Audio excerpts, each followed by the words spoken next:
Hey guys, Troy from the Do-It-Yourself World and the Off-Grid Project. My firewood pile is dwindling, as I'm sure you can notice. There's not much really left here, and so I'm out in the forest cutting firewood. While I was at it, I cut this tree.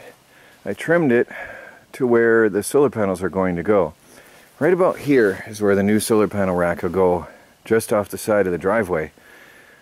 Closer to the house, less distance to go between here and the house, and so it's less wires to run, so less voltage loss, less power lost in the lines. Oh, here I've got a bunch of dead trees I cut for firewood, and I'm hauling it over to the house in a wheelbarrow, and then I'm taking the branches and I'm reinforcing my electric fence line to create an impenetrable barrier below, and then the electric fence to stop them from jumping above. And I'm going to put another 1 or 2 strands up higher over here and further reduce the possibility of animals coming through here. Now this will stop coyotes, and it'll slow down a bear, because a bear will probably just want to go around it, and it'll stop deer.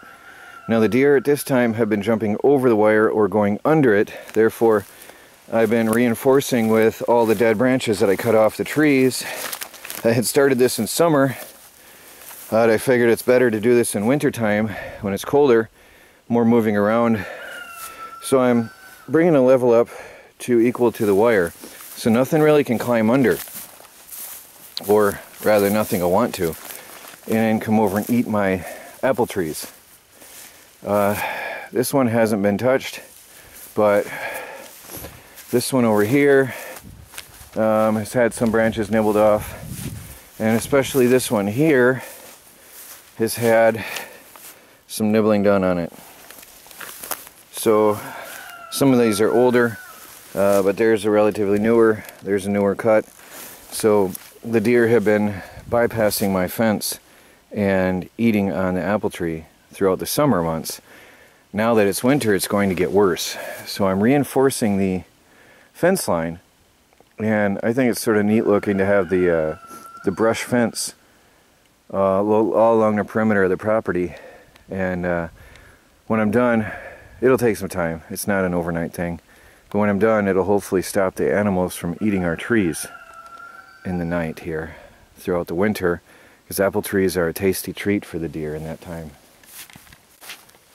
Getting the camper put away for the winter. I've got to go get the tarp off the greenhouse and put it here.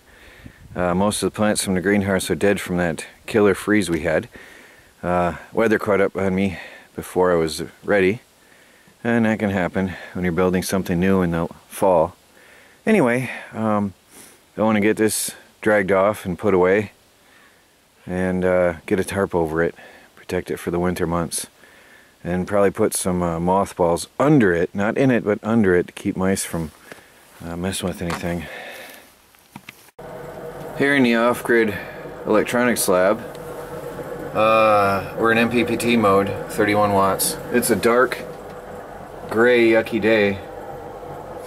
The 800 watts of solar panels are only pulling in 30 watts. We're at 13 volts though, and we're in the green, so the batteries are charged. Even though I've got the Quanta Q3 generator going here, and the Bedini motor is running here full time, working on the old golf cart batteries. So those two devices are working on these guys here. Now I've connected these two together with alligator clamps so that all 4 of these batteries are taking a charge, and then these two are connected to the Quanta, and it's a pulse motor, so it's pulsing the batteries. Both of these are, although the Bedini motor has higher voltage spikes and will break up the sulfation on the plates better than the Quanta, which is more along the lines of being a generator. But I've got to fine-tune that and adjust it a lot more yet. So I've been doing a lot of studies at night on working on this big boy here and fine-tuning it.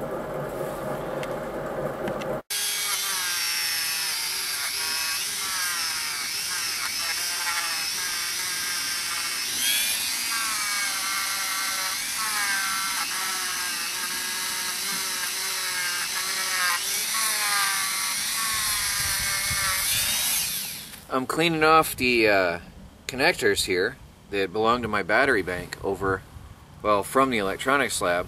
It is now going to be on the off-grid tiny house battery bank, and then I'm going to put the dielectric grease on them. I'm going to clean the terminals of the batteries too, but I'm cleaning everything basically, and then I'm going to grease them for long-term life and proper electrical connections.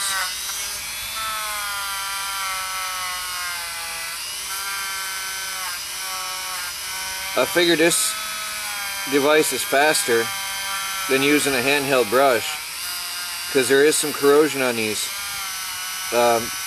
Don't forget, these wires were used outdoors in the off-grid tiny house in New York, and so they went through some weather and some conditions that they should never have suffered under.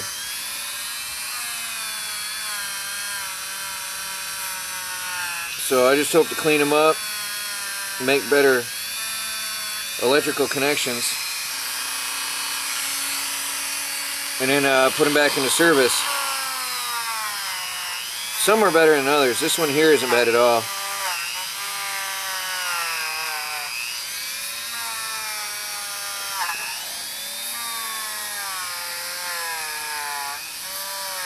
This one's really good. Certain ones leaked more than others.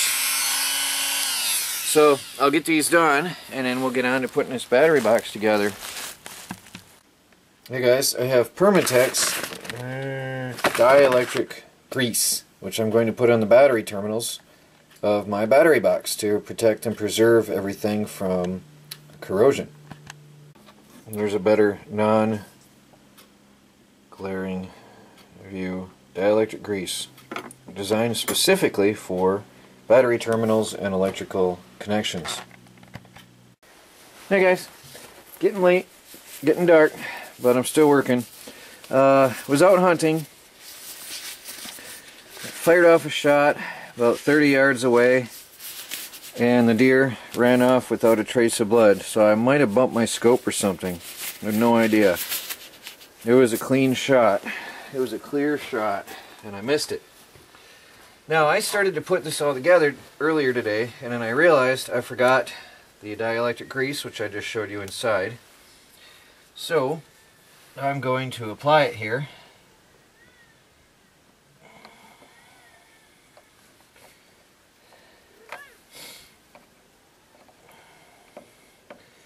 This stuff is clear. I was expecting black.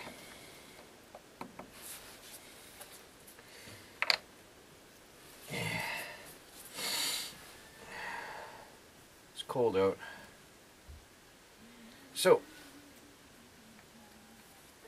I'm going to apply this on all terminals from now on to prevent corrosion and maintain good contact.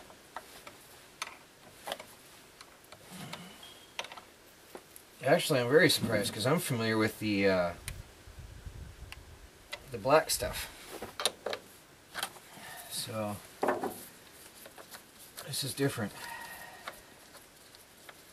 I've got an LED light inside, a portable LED work light inside is providing me with the light to see with right now. I don't know if I mentioned earlier, I cleaned off the battery terminals. I don't remember, that was a long time ago. I cleaned off the battery terminals out here with a wire brush, and put more in there. Also, I had showed you that I cleaned off the wires. Now, you're not supposed to get this on you, so I'm wearing rubber gloves for protection. No idea what the reason is, but I'd rather adhere to their safety warnings than not.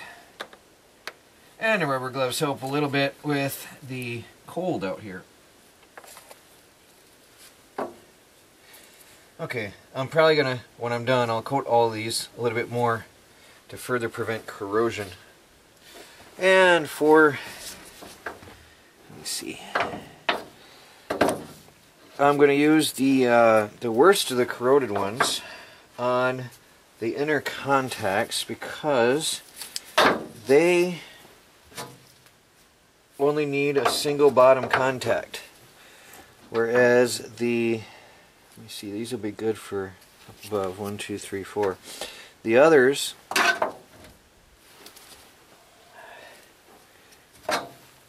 need to have really good connection because there's going to be 2 layers of contact. Where the interconnect in the middle is only going to have one crimp-on connector and 1 nut per wire. And the outer ones, on the other hand, especially the positive and the minus on the ends, are going to have multiple wires. So I've got to have the top and the bottom of the terminal clean, if that makes sense. It will become clear when I'm done.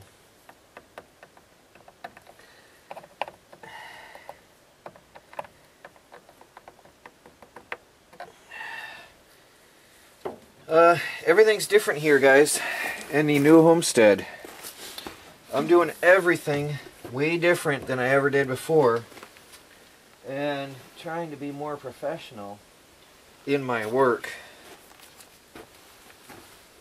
And then the assembling of things, that requires a bigger nut, which I have, and grease on top. I've also got proper fuses for this. You guys will notice I'm turning over a new leaf, so to say, at the new homestead. New York was cobbled together, hacked together, chaotic, stressful. New York life was stressful. Everything was stressful. And Michigan, the homestead and the way of life and everything here is totally different. How we're running things is totally different here. Plus to minus, make sure I get all my wires on right.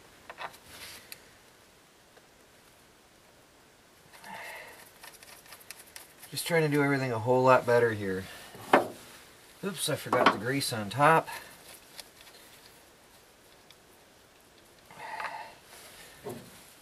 Trying to do everything more professional here.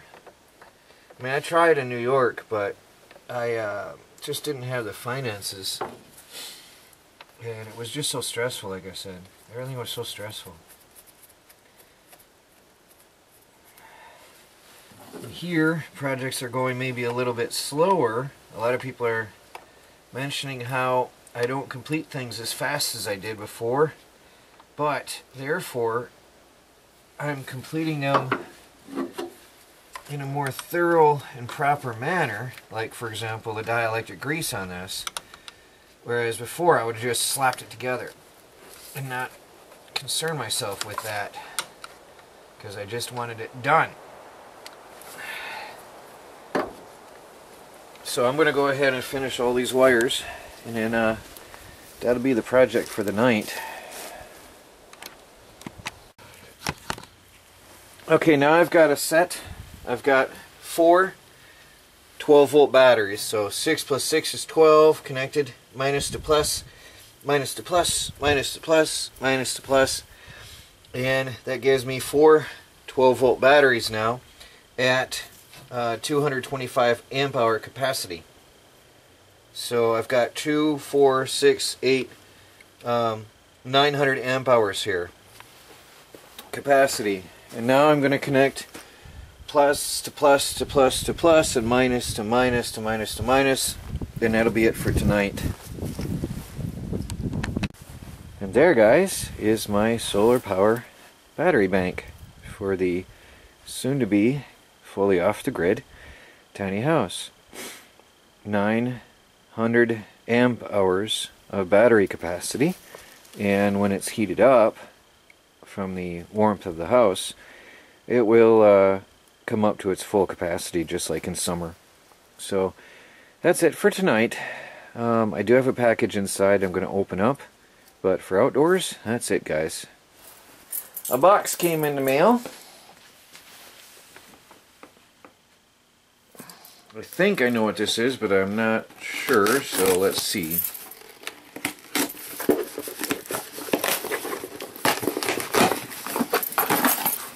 Curious to see what this is like. Yeah. This is from WowTac. Through Night has said that they work with these guys in some certain capacity. So this is a flashlight from WowTac. Actually, everything in it looks just like your typical Through Night, so I wonder how related they are. Now this particular flashlight, this very one that we have here, I am going to review, and then I will do a giveaway. So this is our unboxing.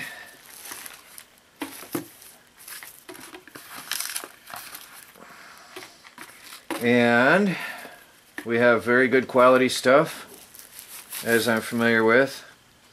Is there a battery in there? I'll have to see. Yep, there was a protective thing there. And it's a 2600 milliamp hour USB rechargeable. How cool! USB rechargeable battery. There's a USB charging port right there. I like that. That is really cool. Okay, so